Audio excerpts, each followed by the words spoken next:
For the past 50 years, Blue Mountain has been a year-round recreational destination area for people of all ages throughout Southern Ontario and beyond. We invite you now to join us for an interview with George Weider, the son of founder Jozo Weider.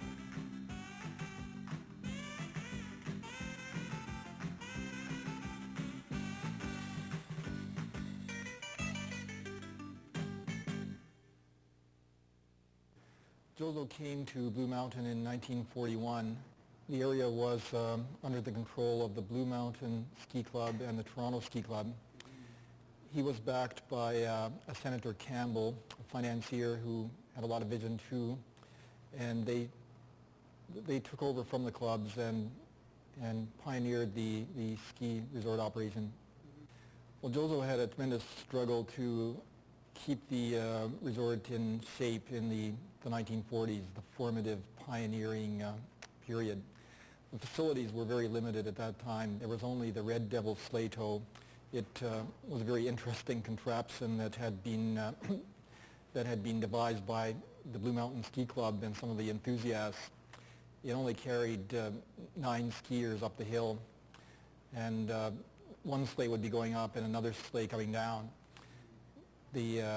Sometimes the cable would break, the sleigh would come racing to the bottom, and the skiers would have to scramble off with all of their equipment.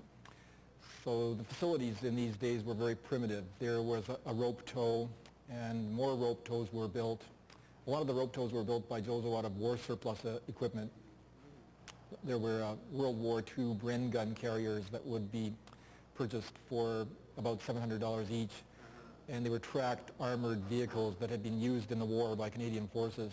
So these were available in war surplus stores. He ran them up the hill, clad them with, surrounded them with boards and made tow shacks, stripped them of the tracks, and they powered the rope tows in these times. So the equipment was really primitive in these times. It was a financial struggle. Banks were not disposed to loan money for ski resorts. The whole idea of having a major ski resort in Ontario was regarded as a pretty wild idea at the time. This was the 1940s. That's right. So Jozo had a hard time supporting himself and his family, and we did a lot of farming in those years. We lived in an old farmhouse, actually, which he somewhat renovated, and we farmed. We had cattle that grazed on the hills. We were very self-sufficient. We had our own sawmill. We sawed the logs up, and they were used as boards for the tow shacks. We had, in an old chicken house, we stored sawdust there, and we had blocks of ice, and Jozo delivered this ice to cottagers on Georgian Bay. Jozo came to his own rescue with his entrepreneurship. He was very creative, and when bulldozers were turning up the soil to make trails, he discovered that the clay was suitable for pottery. A Czechoslovakian was working for him as a dishwasher, and this man had been a potter in Czechoslovakia. So he and Jozo, his name was Dennis Tupi. The two of them began experimenting with clay and with ceramics. And it started out almost as a hobby. They had kilns, ovens for cooking the pots in the basement of the ski barn. There were arts and crafts courses that people came and studied pottery making in the summer. But Jozo soon saw the commercial potential of it and developed it into a business. Jozo was a terrific promoter. He enjoyed turning pots on the wheel, and he would demonstrate how strong the pottery was by throwing it on the floor. And sometimes, usually it wouldn't break, but sometimes it did. And that would cause a lot of amusement when that happened. Promotion was certainly one of his strengths, and he took advantage of it whenever he could. He knew that he could get free publicity by doing stunts such as flying over bumps with his skis while playing an accordion in Slovak national costume. There's a big difference between the après-ski life in the 1980s and those days in the 50s. And back in the 50s and 40s, skiers entertained themselves much more. They had sing-songs. when they came up on the train in the 1940s, they had a wonderful time. Was a story that they carried an organ onto the train, a portable organ. And there's a terrific sing-song in the baggage room, and the song fest sort of spread throughout the other cars on the train. I heard that he was quite an idea man. He had one of the ideas was to do some water skiing on your ponds or something. He had a lot of inventions that that were used in the ski industry and in farming. We were very self-sufficient at the time. A lot of our own lifts were fabricated in the old barn on the farm. But yes, he built with his outdoor manager, Ken Skelton. They were real improvisers, and they built a railway for launching boats into Georgian Bay. But the most interesting contraption was the water ski tow. And he built a water ski tow on the snowmaking reservoir, which he called Lake Jozo. Oh yeah. And I hear he needed a test pilot for it, and he looked around far and wide, and who'd he find? yes, I was usually the guinea pig for experiments. So he took me out on the water ski tow, and I sank because it was square, and when you went around the corners, you sank, you lost speed. So it was not one of his most successful inventions. Oh well, that's okay. He also built 2 ski jumps in his lifetime, and when he built the first ski jump in 1954, he was so excited about it that he drove into Collingwood and summoned me out of my high school class and took me out to see the ski jump and see whether it would work, to try out the jump and see if it would work. Where was that, the first jump? The first jump was just in the south corner of the Apple Bowl. It wasn't a huge jump. It was a practice jump, about 25 meters. In 1971, he built a much bigger jump. It was a 50-meter jump of international standards. And the North American Jumping Championships were held here. Jozo hoped that Blue Mountain would become a ski jumping center, but unfortunately ski jumping was declining, and the jump lapsed into disuse after Jozo's death. But the hill went on.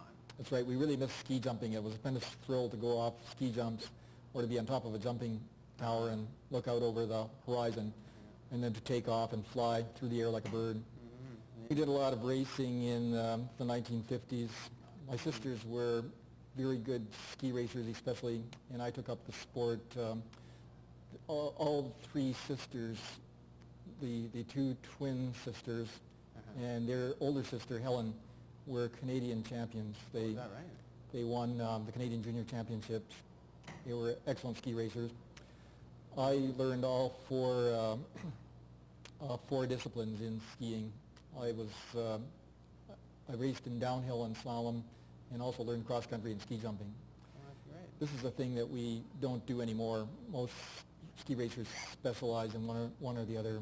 Did Jozo bring any the ski style to the area, or did he have friends that brought in?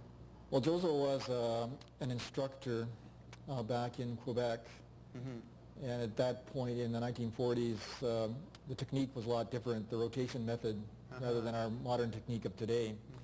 I don't think he ever really updated his technique.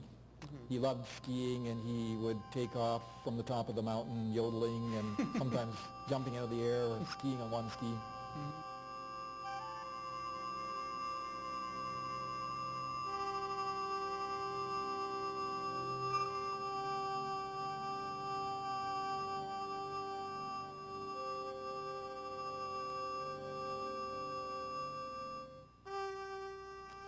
In October 1971, Jozo was killed in an automobile accident near Shelburne. It was a tremendous shock to the family and to his employees and to the many people who knew him. Many had known him since the days of the sleigh tow and the train. So it was a shattering experience for the family. We had a family meeting. We had to decide what to do about the business. We had all these problems suddenly land on us. I was actually teaching history at York University, and my brother-in-law, Gord Canning, was a computer programmer who had joined Jozo shortly before Jozo's death. Well, Jozo had the resort in very good shape at the time of his death. In the 1960s, he expanded the resort very aggressively. he was able to use some of the profits that were generated from the pottery business and plow those into the ski business. It was a time when the ski business was really opening up.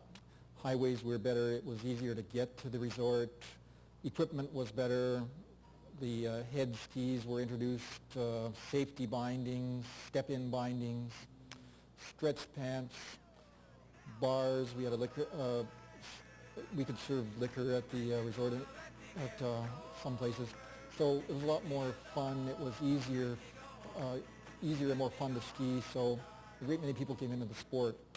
Jozo also had a lot of competition. The private clubs were developing along the escarpment, and many other ski resorts were springing up in southern Ontario.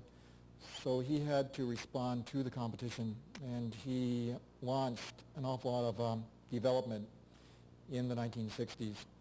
He built 5 chairlifts in the course of the 1960s. He started up a rudimentary snowmaking system. He built a new base lodge. So it was, Blue Mountain was the leading resort in Ontario by the time of Jozo's death. We carried on Jozo's work and actually expanded the resort even more aggressively than back in the 1960s.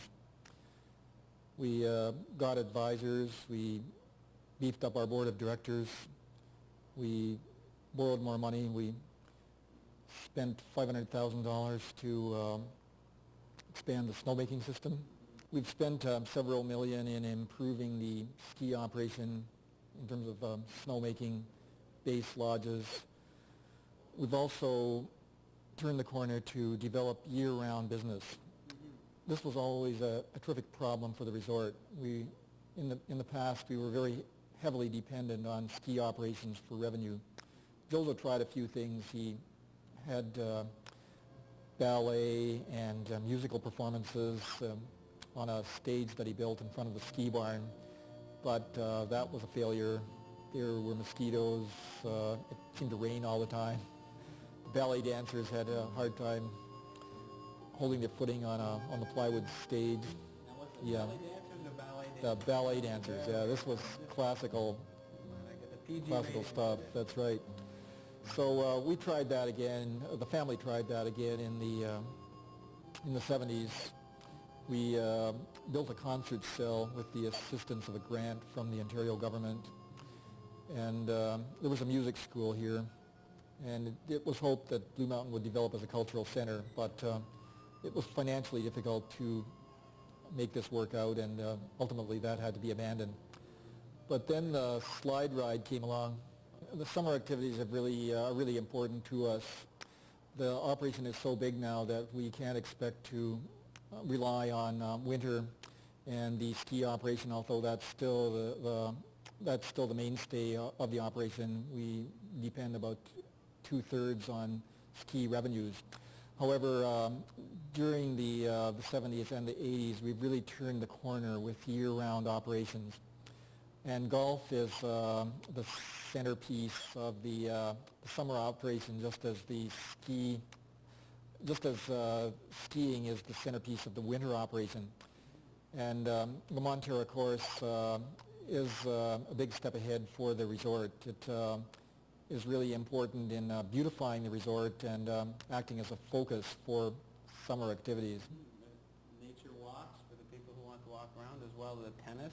They can play summer, and with the dome, they can play in the wintertime, which is a beautifully air-conditioned facility. There are the 5 tennis courts that are enclosed by the dome, and the dome can be taken down in the spring.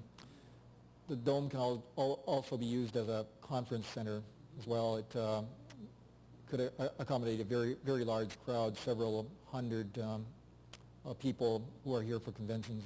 Blue Mountain has been a leader in developing a destination recreational area for Collingwood. We're now seeing that because of the slowdown in the economy, tourism is picking up, and so Blue Mountain continues to give employment to people in the area. That's right. With the decline of some of the industries like the shipyard and some of the automotive parts industries, tourism and recreation and the tourism industry will become all the more vital in the 90s, we expect.